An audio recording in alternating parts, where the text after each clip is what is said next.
Greetings, Gotham. Joker here. Please enjoy Nightwing's full walkthrough of Batman Arkham Origins. Don't forget to like, comment, and subscribe. Got it? Great. Well, enjoy the show. Oh, and remember, dying is easy. Comedy is hard. Hey, what's happening, gamers? K-Wing here, and welcome to Arkham Wednesday, the show that teaches you all about Batman using gameplay from, well, the Arkham games. Don't forget to like, comment, and subscribe because you might actually learn something, which is good. Alrighty, today's discussion is Gotham by Gaslight Batman, a retelling of Batman's first year set during the late 1800s, you know, the Victorian era. Batman basically goes up against the real-life serial killer Jack the Ripper, who's arrived in Gotham City to cause problems. Warning, the following topic will talk about mature themes and violence toward women, so viewer discretion is advised. Okay, so Batman Gotham by Gaslight is a one-issue comic arc taking place on Earth 19, one of the multiverses, which released in 1989. It stars two narratives in the book, one from Jack the Ripper's point of view, the other Batman's. Now, when the Ripper's talking, he's speaking in a very gentleman-like, cursive, very refined writing style. And when Batman's speaking, it's big, bold letters in your face, you know? So the intro to the book begins with Jack the Ripper talking about the 5 murders he's committed in London, also leaving his calling card for Scotland Yard and disappearing from London without being arrested and mocking everybody. He also mentions a curiosity about Gotham City's Batman and how he will soon leave a lasting impression on the Gothic American city, you know, by killing prostitutes. So the next story focuses on a lone carriage traveling under the moonlight when it's stopped by a robber abruptly. The man then asks the husband for his valuables, and the rich man refuses, which is dumb. The gunman then shoots him and shoots his wife, so oops. But before he can finish off their young son, thousands of bats engulf the shooter, and the speaker keeps mentioning the bats and, of course, the moonlit night. Fast forward to Vienna, 1889. Bruce Wayne, yep, this is an Elseworld story, except Bruce is, you know, in the 1800s. He's talking to Sigmund Freud, you know, that loony with unhealthy mommy issues? Yeah, that guy. Anyway, Siggy is listening intently to Bruce's dream and tries to give Bruce advice. And Mr. Wayne is like, whoa, hold up, dude. I was telling you this isn't a dream. I'm totally reliving a tragedy that really happened to me. And Freud is like, whoa, mind blown. That totally sucks for you, dude. Except all Victorian proper speech like. Bruce thanks the doctor for being a very good teacher to him and helping him learn about the human mind. He then returns to America. On the boat back to Gotham, which takes place on May 2nd, Bruce has completed his training in martial arts and all that other stuff, and thinks about his task at hand when he returns to Gotham and being the Batman. While he's pondering all these thoughts on the ship's deck, he meets an old friend of his father, Uncle Jake, a suspicious character who's just left London very quickly. Pay attention to this, folks, because there's going to be a quiz at the end. We learn from Jacob that Wayne has been traveling the globe, and Gotham's actually been worried about their favorite son. Yeah, because where's the money coming from? I mean, Gotham has so many problems, right? Later that night, they get invited by the captain to come to some dinner, and Uncle Jake does some pretty strange things to a lady that makes Wayne go, whoa, what are you doing, dude? It's supposed to be a gentleman. Thinking nothing of his uncle's odd behavior at the moment, the party continues. Finally, which seemed like forever, on May 23rd, the boat arrives in Gotham City, where Bruce is greeted by his butler, Alfred. Back in Wayne Manor, Bruce asks Alfred if it is still in the manor, to which Alfred replies, yes, sir, it's been waiting for you. Off in the corner, with a room filled with cobwebs, stands the Victorian Batsuit, which doesn't look out of place at all. The next day, Bruce pays a visit to his friend, Inspector James Gordon, and the conversation is very similar to Batman's first appearance in 1939 Detective Comics, which you already know. So back to this story. Apparently, the good inspector put in a good word with Scotland Yard and other police departments across the world for Bruce to basically do ride-alongs and learn about becoming a police officer. See, Jim is actually trying really hard to get Bruce on the police force in Gotham. Not only would he think Bruce would be a great cop, but also maybe his salary would increase just a little bit. But the old layabout says it would be way too much labor and work, and both chuckle, and Gordon reminds Bruce that Gotham has grown a lot in 5 years and evil is rising from the shadows. Wayne assures the inspector that Gotham will actually survive all this villainy, To which Jim looks puzzled, like, what are you talking about, dude? He brings up a strange case to prove his point to the young heir about a merry widower who killed 10 women and tried to kill himself with a type of poison. Though it failed, and now his face is forever changed with this evil grin attached to it. The man in the photo looks really similar to the Joker because, you know, the grin. Although what's really interesting about these Elseworld stories, the Joker and no other Bat-villains appear in Gotham by Gaslight. But we're moving on. Night approaches, and the Ripper gives us a chilling narrative as he stalks his next prey. He cites Gotham as an overripe fat fruit ready to burst. A city full of debauchery, crime, and monsters. Everything he wants in a bustling burg. Then things get a little on the weird side. See, Jack starts talking about a woman that he knows here in Gotham, and that she's mocking him and laughing at his every move, following him, hounding him, haunting him. Though she actually disguised herself or something, but he still knows it's her. Pretty creepy and stalkerish if you think about it. Later that night, a bunch of thugs try to break into a safe by blowing it up to steal $10,000, which is so much money nowadays. A hood stands guard up on the roof and then vanishes without a sound by a mysterious shadowy figure. Batman then crashes through the window and easily dispatches the criminals, leaving only one sole survivor who threatens to kill their hostage. After staring at the shadowy figure's eyes, he eventually cowers and falls to his knees because he's terrified of this demon-like bat. The freed man then asks Batman for his name, but before he gets it, Batman vanishes into the night. Over the next several weeks and months, the Batman continues to fight crime in every crack it crawls out of in Gotham. While the Batman haunts the city at night, the Ripper continues to slay various women he comes across.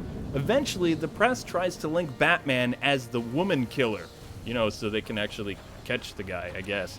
Though Batman is unfazed by all this and continues to stalk the night, letting Gotham revel in its fear. So he's basically like the Scarecrow? I don't know. The next evening, for some reason, Bruce Wayne is holding a party for some rich visiting dignitary prince guy to keep up appearances with the socialites. With his arm candy gal, Gwendolyn Harvey, Bruce goes about his socialite greeting rounds. He bumps into Inspector Gordon, who's going a bit batty with all this Batman news in Gotham. Rumors say that the creature is a Nosferatu. Another partygoer says it's a demon, while Commissioner Tolliver says Batman is the street killer. Bruce can't help but eavesdrop and kind of teases the commissioner by saying, "Surely these killings are the work of a sick man, not a fantastic creature." Yeah, folks, because a guy running around in a bat suit clearly doesn't have issues, right? Meanwhile, back to Mr. Ripper. Uh-oh, he found a woman walking on her merry way without a care to buy some meat for dinner. As he mutters more creepy monologues to himself, which I will not repeat, he sneaks up behind her, slits her throat, and that's basically one way to kill a shopping trip. I guess the Ripper's a vegan, right? Anyway, by killing Meat Lady and leaving her in a tunnel, the Ripper has announced to Gotham that I've arrived. I should have been a thespian. September rolls around and Batman is watching the streets of Gotham for Jack to make an appearance. Bruce pats himself on the back for instilling fear in the criminal underworld, but at the same time worries that he might have spooked Gotham's citizens a little bit too much. Wondering what they'll make of him for being, a guy dressed as a bat. Then he goes all bipolar on himself and says, you know what? This is a mark of success, and Batman is supposed to have an air of mystery. Okay, so you think it's a good idea for Gotham's people to think you're the killer. That won't come back to bite you in the butt, now will it, Batman? While Batman continues the conversation in his head, Inspector Gordon goes to visit Bruce at night, but doesn't find him at home. Well, that alibi's now screwed. Anyway, back on the rooftops, Batman comes to the conclusion that if I stop the Ripper, then Gotham will be my friend, or something. Just then, a woman lets out a blood-curdling shriek. Jack then tells the woman he'll be done in a tick, and then spots Batman, and he's like, holy crap, what is that thing? And runs away like a little girl. The woman, well, she's still dead. And the Ripper's left a letter for Inspector Gordon, basically taunting him, I killed this lady, here's the letter. Back at the GCPD, Tolliver goes into Gordon's office, grinning like the Joker, saying, I know who the street killer is. Tomorrow we head to Wayne Manor, and Jim's like, what are you talking about? During breakfast, the police arrive and search Bruce's house. He says, "You won't find anything, so I'm gonna continue eating my breakfast." Police mutter not nice things for children to hear and search the house. After what seemed like hours, Jim looks at Bruce like his puppy just died, and Bruce is like, "What's going on, Jim?" And he's like, "Bruce, how could you?" I don't really understand. I mean, I hid my evening clothes and I'm not Batman. Would you care for a scone? They're really good. Come on, let's get out, Pete. Bruce then gets arrested for being Jack the Ripper and not Batman. October 9th rolls around and the trial for Bruce Wayne begins. Harvey Dent, who looks a lot like Abe Lincoln, represents the state, while his uncle Jake is Bruce's defense. Harvey calls Bruce a murderous monster 4 times and a bloodlusting maniac twice, to which Bruce is like, "Oh yeah, well, we aren't friends anymore and stuff, Mr. Poopface." After weeks on trial, Al says, "Master Wayne, just tell them you're the Batman." And Bruce is like, "That's not necessary. What I do at night is not killing women, it's patrolling the streets." Even though I was in London at the time of the murders, I can't really give a good alibi for the bedtime thing, and why I didn't appear for those ride-alongs that I got signed up for. They still have no case, and I'll walk out of here a free man. This is bogus, and the charges will never stick, because I'm rich. Next day, Gotham declares Bruce Wayne as Jack the Ripper and sentences him to hang. Bruce is like, "I didn't see that coming." Days later, in Arkham Asylum, Inspector Gordon gives Bruce a care package for the entire Jack the Ripper case spanning the past few years. He wishes the young Wayne good luck and leaves him to toil in his madness like a good friend. But before going, he says, "I believe in Harvey, you're innocent," stating, "You are the sanest man I know, probably." He then leaves, and the Ripper bides his time, waiting like a cobra to strike again. The entire month of October, Bruce tries to find the connection between Jack the Ripper and somebody else, driving his sanity to the brink and looking like Tom Hanks on a deserted island. After throwing a book at his cell wall, he has a eureka! He uncovers a photo of his father during the Civil War, noticing the company's emblem is the same one that the knife has, and he's like, "Whoa, I actually know who this guy is, because my dad is dead, so it has to be..." No spoilers. Basically, he does a happy dance and calls for Alfred, whom arrives lickety-split, switches places with him, and he begins his hunt for Gotham's street killer. I don't know about all of you, but I would rethink my whole career as a butler at this point in time. I mean, Bruce has just left me in a cell and ran off. When the police come back, they're not really going to be happy with poor Alfred, aiding and abetting and letting him escape and all that jazz. Switching back to Jack's dialogue, which is kind of freaky. He basically tells the reader he must kill again and he's found a hot little number in a red dress. Since Bruce is going to swing by dawn, the police won't find the body till the next day anyway. So he stalks the lady in red. Just as he's about to strike, Batman scares the crap out of him and Jack does what Jack does best, run away. Actually, this time Batman simply says, "Run." Jack replies with, leave me alone, I didn't do anything," sounding like Jervis Tetch. Batman then weakly gets hit by a 2x4 by a weak little Jack the Ripper guy, which wouldn't happen. Afterwards he says, "Go ahead and run while you can. Does anybody see the talking big ponies?" Then he realizes, holy shnikes, horses are coming straight toward me, and dives out of the way. Because, Jack the Ripper, sent horses at him and stuff. Anyway, after catching up with the Ripper on horseback, they have a little fight, or a tussle, but Batman just punches the guy off his horse. At arriving at the gravesite of Gotham City, Batman says, "It's over, Jacob." Then he says, "Why have you killed all those women and stuff?" And the Ripper tells his odd tale to Batman, and Batman's like, whoa, you gotta think for my mom? Ew, that's totally messed up, dude. And the Ripper shouts, "I hired an assassin to kill the whole smug Wayne family because that woman turned me down because she had a family and laughed at me and a kid." And Bruce is like, "Oh, it's on like Donkey Kong." He rips off his mask and basically starts beating the crap out of Jack the Ripper, who replies with, "Bruce, I swear I didn't know it was you." Batman throws him into various graves until resting at his parents' grave while still punching his former uncle repeatedly. Luckily for the Ripper, before Batman could kill him, Gordon and the police show up, which is very convenient. Batman says, "Fine, this guy is under arrest. Just take him in and stuff." And then the Ripper starts monologuing, saying he's been a very bad man. He admits to all the killings in London, Paris, Italy, and even Gotham. He then does this by announcing, "I am Jack the Ripper," and stabs Bruce in the arm, then gets killed by Jim Gordon. That's the end of Jack the Ripper. Gordon is then like, dude, you got stabbed. And Batman's like, I got stabbed. But then he's like, never mind that. Go clear Bruce Wayne of all his charges, even though he just escaped from prison. Gordon is then trying to help Batman, but Batman disappears into the mist with all the graves and stuff. A lone cop says, shouldn't we go and stop that guy? I mean, vigilantes are kind of illegal and stuff. And Gordon's like, as much as I like to, I don't think we can stop him.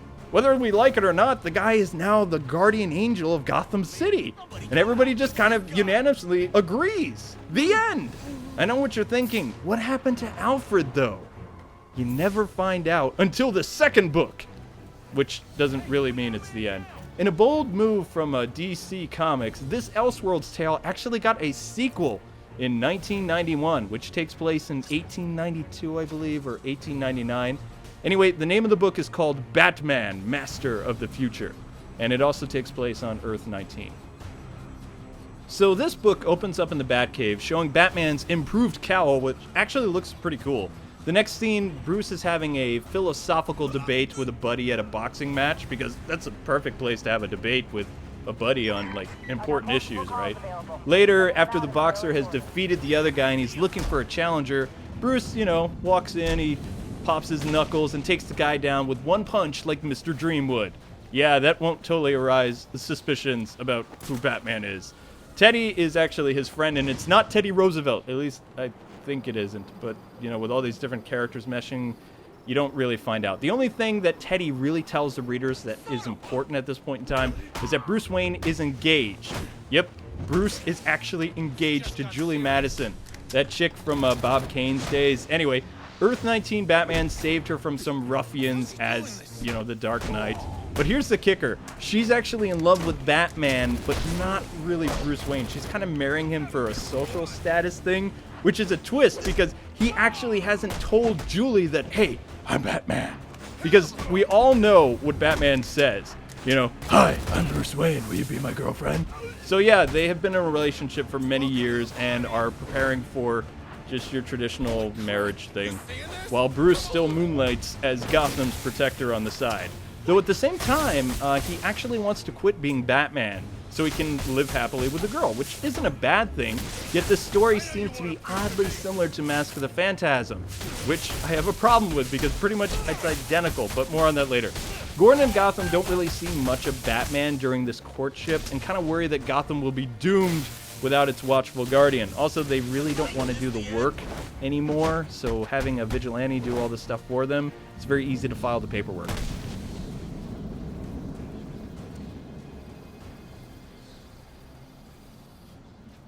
So Tolliver is actually back now, and he's the mayor of Gotham. Who elected this idiot anyway? It's actually the whiny pinheads of Gotham because he played the city like a harp from, well, you know the rest. After speaking with Buffalo Bill, they are going to have like this Wild West show or something in Gotham, and the citizens have been annoyed for quite some time because they need the revenue. But Tolliver says, you know what? I'm going to say no to your Wild West show because I don't like that stuff. Instead, we're going to have a carnival about the future, and it'll make money and stuff. But just before stuff is about to hit the fan, a strange Zorro-like figure named Alexander appears in the window. I can't say his last name, I'm not even going to try. He basically warns Gotham to turn from its future ways and protect the planet, or he's going to burn everything to the ground.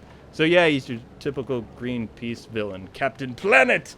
If you don't appoint me your leader, I'm going to do this and this to you, but we can still be friends. In reality, this guy is like Ra's al Ghul minus claiming to be from the future, which at this point he should be in Arkham Asylum. He leaves City Hall and returns to his lair where he chats with his minion named Antonio before being whisked away to his blimp ship thing in the sky. So yeah, technology is bad, Captain Nemo. After some time passes, Gotham continues its Fair of the Future unprovoked. Well, until a clown robot wipes out everybody with a machine gun. But just before the mayor gets shot, Bruce dives out of nowhere and throws a javelin at the clown, saving the day. Yet no one seems to look surprised that a single dude could do this either. Nobody cares. Anyway, seeing this as a clear sign of things to come, Bruce comes out of retirement and becomes Batman again. The fair then begins, and the future man kidnaps the worst mayor ever. Not before killing his assistant or butler or aide or whatever. It doesn't really matter. The guy had 2 panels. On board their wingy ship of doom, Antonio is revealed to be a robot from the future, which proves Mr. Future Man has no friends, he just makes them. He then shows the mayor his solar-powered death ray by blowing up the fair, which nobody cared for anyway. This is followed by pushing the mayor out the window. Bye-bye, Tolliver, splat. As people run freaking out, Miss Madison, Julie, rushes into a burning building to save a child and then gets trapped herself. Just before she fries, though, Batman arrives and saves her with the strength of 10 men. So he saves his girlfriend, spots the blimp, climbs up a ladder, and conveniently finds a glider to get to the blimp. I mean, this Batman had everything made. It's like everything just appears for him. Anyway, using his newfound glider, he gets on the future guy's ship. They fight and destroy the autopilot. So sadly, Antonio dies, or gets deactivated. Not seeming to care, though, they have an epic Errol Flynn-style sword duel in the bowels of the airship, until they both realize, holy crap, who's flying this thing? Also, apparently, during their cool fight, some controls got smashed and, everything's about to blow up. So, yeah. Captain Nemo basically goes down with the ship in short. But not before revealing to Batman that, hey, I had an accomplice. In your face, dead. At the mayor's manor, we actually get a neat cameo by Sherlock Holmes because all these detectives are kind of investigating this stuff. Either that or they were all at this world fair to begin with. They don't really explain it, but he's there. He's in the picture. It turns out the accomplice is actually a corrupt city official, I know, and he wants to get insurance for all the burned properties of Gotham. So think Rupert Thorne, except in the 1800s. Batman then turns him into the police, I think, where he kills him. It's not really clear. The book ends with a Gone with the Wind-like scene, though. Bruce and Julie are walking hand in hand in a beautiful valley, and Bruce tries to break up with her because he's a jerk. But Julie leans over, kisses him, and says, I know you're Batman, and I love you forever. My girl voice sucks. The end. And I guess he keeps her.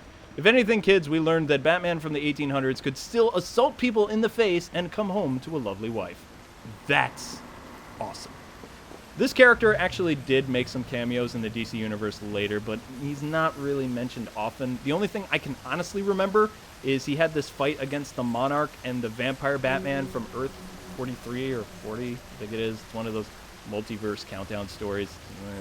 Never mind. Jason Todd, Diana Troy, and Kyle Rayner also traveled to Earth 19 later when they were looking for the Atom, or Ray Palmer, I think his name is. I can't really remember.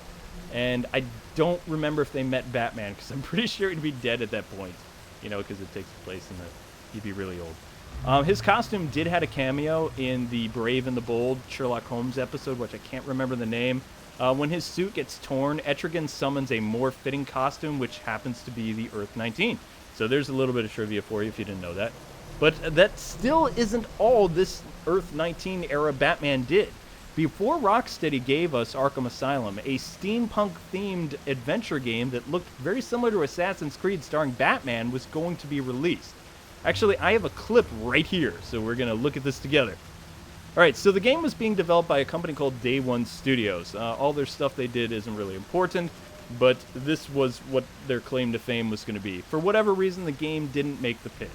The art for the game still exists on some websites, and I don't really have permission to show you. The artist herself, her name is Julie. Warner Brothers asked her to pull all the art off her site, so only these websites that will probably have their art removed are the only people that have the art because of Warner Brothers and DC saying, no, you can't have this stuff. But yeah. The story for the game was going to revolve around the first comic and some new original material, which I don't know if the original writer, Brian or Mike, was going to do anything with it.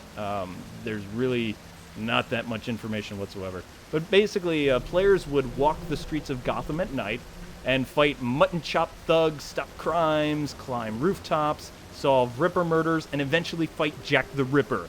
All of these would have been divided into missions similar to, the Arkham games. While it's sad the game never came to be, it's still pretty cool that different ideas for Batman games pop up all the time. Personally, I'm all for a Batman Beyond game now, but first, how about Nightwing?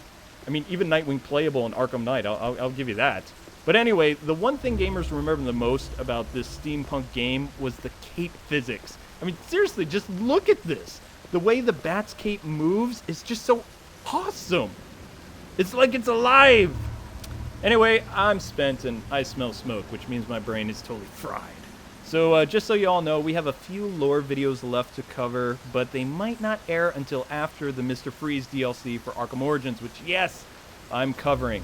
As for Arkham Knight, I'm studying hard on various animated series episodes now that Kevin is back in the saddle. Yes! So I'll be doing extensive Bruce Timmverse lore and other animated movies and stuff for the Arkham Knight series, because we pretty much covered all the comics from Asylum and the City videos and the Origins video. I mean, how much do you expect me to know? But anyway, if you're new to this channel, tell your friends about me. I mean, spread the word. I cover more than just Batman Arkham stuff. I know a lot of Batman stuff sometimes. Anyway, don't forget to like, comment, and subscribe. I'll see you next time with more Batman. Hey, Mr. J, take us out because I'm hungry. Well, that's the end of this video. Who's up for Chinese? Seriously though, make sure to like, favorite, and share this delicious video. Unless, of course, you like being wrapped in plastic and left in the gutter. Oops. Sorry, a force of habit.